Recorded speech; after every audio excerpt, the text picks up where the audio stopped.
I do. And it is in South Boston on Old Colony Avenue. Okay. And it's the Ironworkers Apprentice Training School. They happen to have a piece of it mounted outside so you can see it. Nice. And it is there. Oh, that's right. I didn't know that. See, if you want to go get a picture of it. Yeah, I do. Actually, I'm in that neighborhood a lot. I could probably take a picture and send it to you. Yeah, I'm a central artery geek. It's really bad. I know more. I know more about the central artery. Why did the Discovery Channel not call you when they did that whole... Or did they? No, I mean, I know. I've seen that documentary. It's great. No, I wasn't a geek until I decided to research the book, and then I just found the stories absolutely fascinating. Wow. Well, we have a great children's show on our station here called Mrs. Imagination's Treehouse, and you know, at some point in time, maybe you and Mrs. Imagination can hook up. I bet you she'd like to maybe read that story. I would love it. Yeah, it would be great. She does a great job, and she has been entertaining children here for a while now, and trust me, people just absolutely love to watch Mrs. Imagination's Treehouse. That would be great. Well, hopefully there'll be a hard copy book soon that those wheels turn slow, don't they? Yes, they do. It's a long process. Yeah. Very nice. Now, you and I actually kind of met about talking about cooking. Yeah. Right, because people that know me know that's my hobby. I like to cook, and you're doing your cooking now. And is this a new hobby for you, or are you just kind of getting into reaching out to different areas now? No, it's not. It's not really a hobby. It's a necessity. I learned out of necessity. I've been married 28 years, so I did not know how to cook when I got married. So I'm self-taught. Me too. Yeah? Me too, yeah. And my goal was to kind of make great Italian food and great food, but in a short amount of time. And take recipes and make them my own and pare things down so I could get a nice meal on the table and I hate to say it like Rachel Ray, but in 30 minutes or less, basically. A lot of us have to do that. Have you ever thought about writing a book about that? No. No, I have collected some. I have collected some recipes though that Gina is like me in a lot of ways, and that is that not where she puts gravy on her ice cream, but no, we take pictures of the things we cook. Yeah. And we're very proud of those pictures. That particular day, I was very proud of those. I remember that was Bergeau I had made that day. I was very proud because I had vowed to get back to my Italian roots. And it wasn't quite like my mother's. I still haven't perfected that recipe yet. And so your Italian roots. Now, you've been to Italy? I lived in Italy for 2 years. You lived there for 2 years? I did live there for 2 years, yeah. Let me guess, maybe outside of Rome? In Rome. In Rome proper, nice. Yeah. Oh, yeah, very nice. I was very lucky, yeah. Yeah, I was there not too long ago. We went there for a vacation. Yeah, it's great. Yeah, it's actually, we were there, and it was Labor Day weekend, so it's still very warm there. People don't realize there's palm trees. Yeah, it's very warm. It's not what they think. It's like tropical there, and you know, we went to the Vatican and we saw all the sights at the Vatican. Of course, the Pope isn't there because the Pope doesn't have air conditioning. Right, he's at his summer house. Right, so he missed me. Well, you'll just have to He missed me. I mean, you just have to go again. Yeah. I mean, his loss. I was there. He missed me. So, so tell us about your experience in Italy. Well, I was 16 years old. I had been going to Silver Lake Regional High School in Pembroke, and my father had been out of work for quite a few years, and it was the recession of '77, and he landed a job in Saudi Arabia. And so they decided to pick up everything and move to Saudi Arabia, but being a 16-year-old girl, they decided it probably wasn't the best place for me to go. And they decided that Italy would be a much better place for me to go. And I agreed. Yeah. And we had relatives there. We did some research, and they found this great school that was right in the city, called St. Stephen's. Oh, not What's the Matter You? No. Okay. Sorry, that came much later. Okay. That came much later.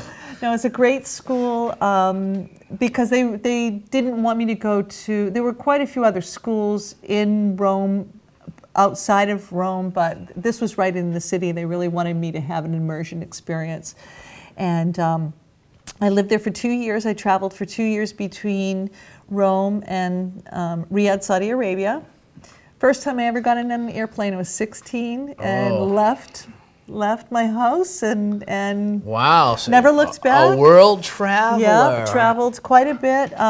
We traveled a lot with the school, and it was a co-ed boarding school. There were 27 in my graduating class.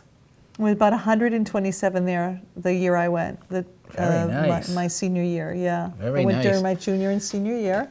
Oh, Italy is just so beautiful. Isn't it beautiful? It really Yeah, is. yeah. And we went there. We went to, and you never went to the Leaning Tower of Pisa then? I did not make it there. We did quite a few trips with school. I didn't make it up to Pisa. We did a whirlwind through like Modena and Florence. You know, Florence is where you, if you're going to take a cruise, that's where you get off. And now the Leaning Tower is only maybe 35 minutes out of Florence. I just never made it quite over there. We did quite a few of the smaller towns in that region. We did Bologna, and then we did I did Sardinia, and a few towns in the Naples region. The school owned a villa in there. We went to Naples, we went to Florence, Pisa, and then we were at Rome in Italy. And it was great because my wife and I actually had pizza in Pisa. I mean, say that 5 times fast. Yeah, really, it was good though. It was the best. Good. It was the best pizza I ever had. Yeah. And it's funny because you go on these tours and it's like, okay, you get 25 minutes of free time. Well, they don't work like that over there. If you sit down to have something, it may take you that long to get waited on. It's not like it is over here. No. And when they make things over there, if you order a pizza, they have to make the dough. They make it with love. Yep, Yeah, yep. There's no fast food. There's not fast food over there. No, not the way we know it. And the other funny thing is when we were in Rome, because my wife drinks iced coffee, especially when it's warm out, which it was plenty warm out. And, we pretty much got it, where we were going. We went to Spain, and she found a Dunkin' Donuts. A little different than what you have here. Yeah. But, she was managing getting iced coffee. But we went to this place in Rome, right across the street from the Colosseum. Yep. And it was a long day. Rome's a long trip. And people don't realize... There's a lot to see. There's a lot to see. Plus, if you go, on a cruise ship, it's like a two-hour bus ride back and forth, maybe even longer, to get from where the ship lands to the Vatican.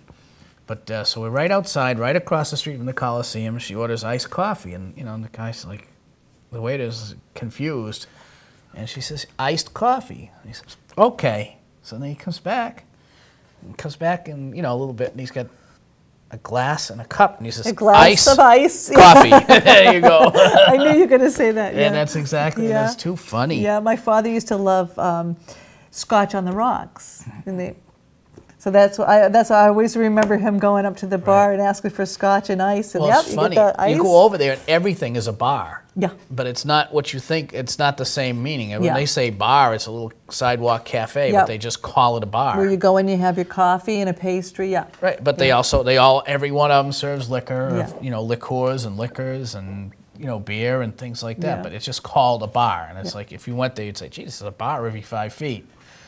But it's not a drinking bar. Right. It's much you different. You get all different little baguettes and things like Yeah. that. So what cool things are you working on for your cooking now? Anything for this? Do you have your summer dishes and your winter dishes like I do? I put the winter dishes away, but I don't have anything specific. I do a mean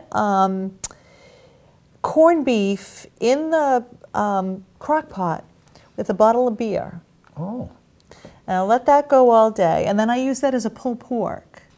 Wow. And it comes out really nice and tender. That's a really nice. You can do that in the wintertime. You can use a heavier beer. You can use a Sam Adams summer ale is great in the summer.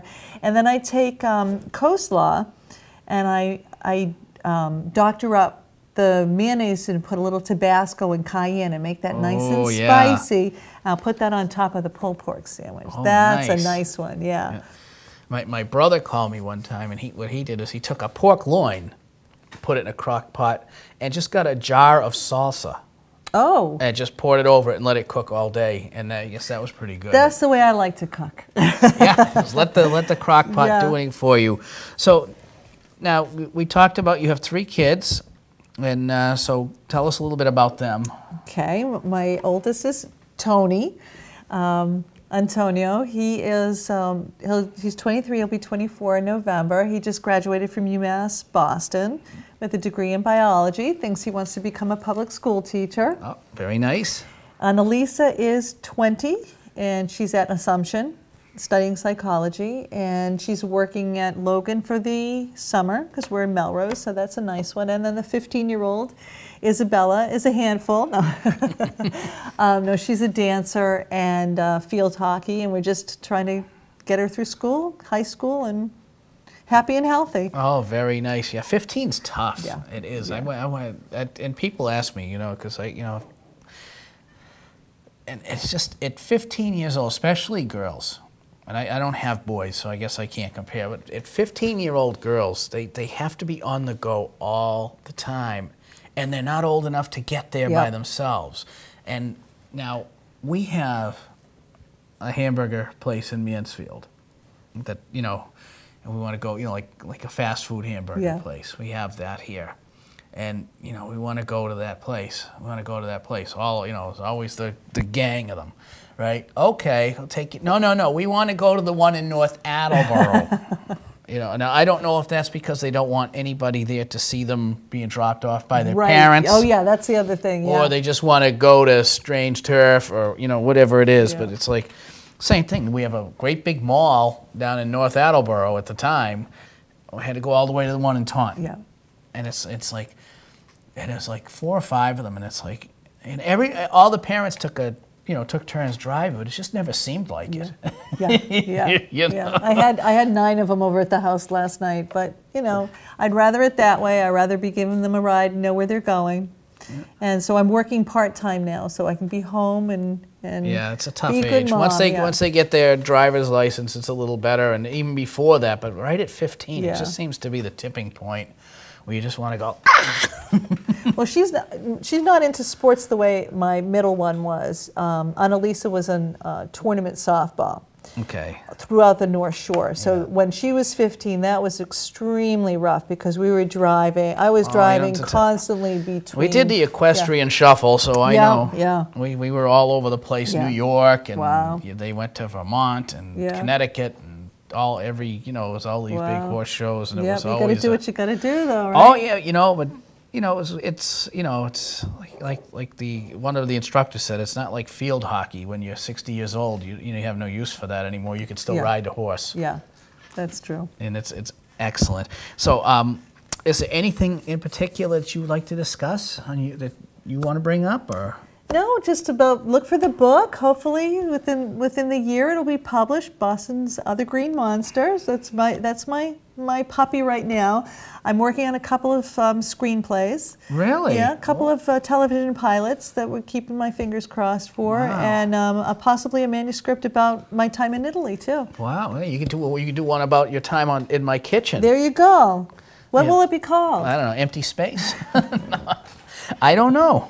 No, but that's good that you're doing these. What are your pilots? Anything in particular you want to talk about, or is it top secret? Or a couple of top secret. One.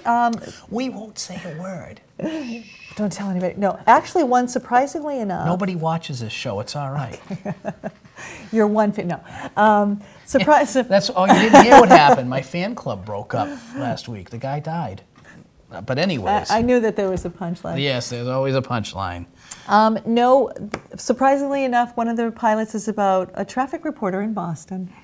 Wouldn't you know it, huh? It's shocking, Where do you come up with this stuff? I mean, that is just genius. Isn't it? It's amazing. How do you come up with these things? People say that to me all the time, but usually it's not about anything. Mostly, it came up with it because people will we'd be in the studio and something would happen, and you would just say, you can't make this stuff up. Wow. And so I started kind of gathering my stories and writing things down and coming up with characters and combining my years of experience and hopefully coming up with something that's a little bit different than other television sitcoms that have been out there about women in broadcasting. I want to tell my story from a different angle. Wow, very nice. Yeah. So let me ask you a question. And so when you get some of these things accomplished, would you like to come back? I'd love to have you. If I'm around, hopefully. Well, yeah, before you move off to Hollywood. That's what I mean now. Yeah. Of course. Yeah. Remember the little people. remember the little people here in the kitchen. Of course. No, we'd love to have you. Yeah, You're yeah. a fantastic Hope, yeah, well, guest.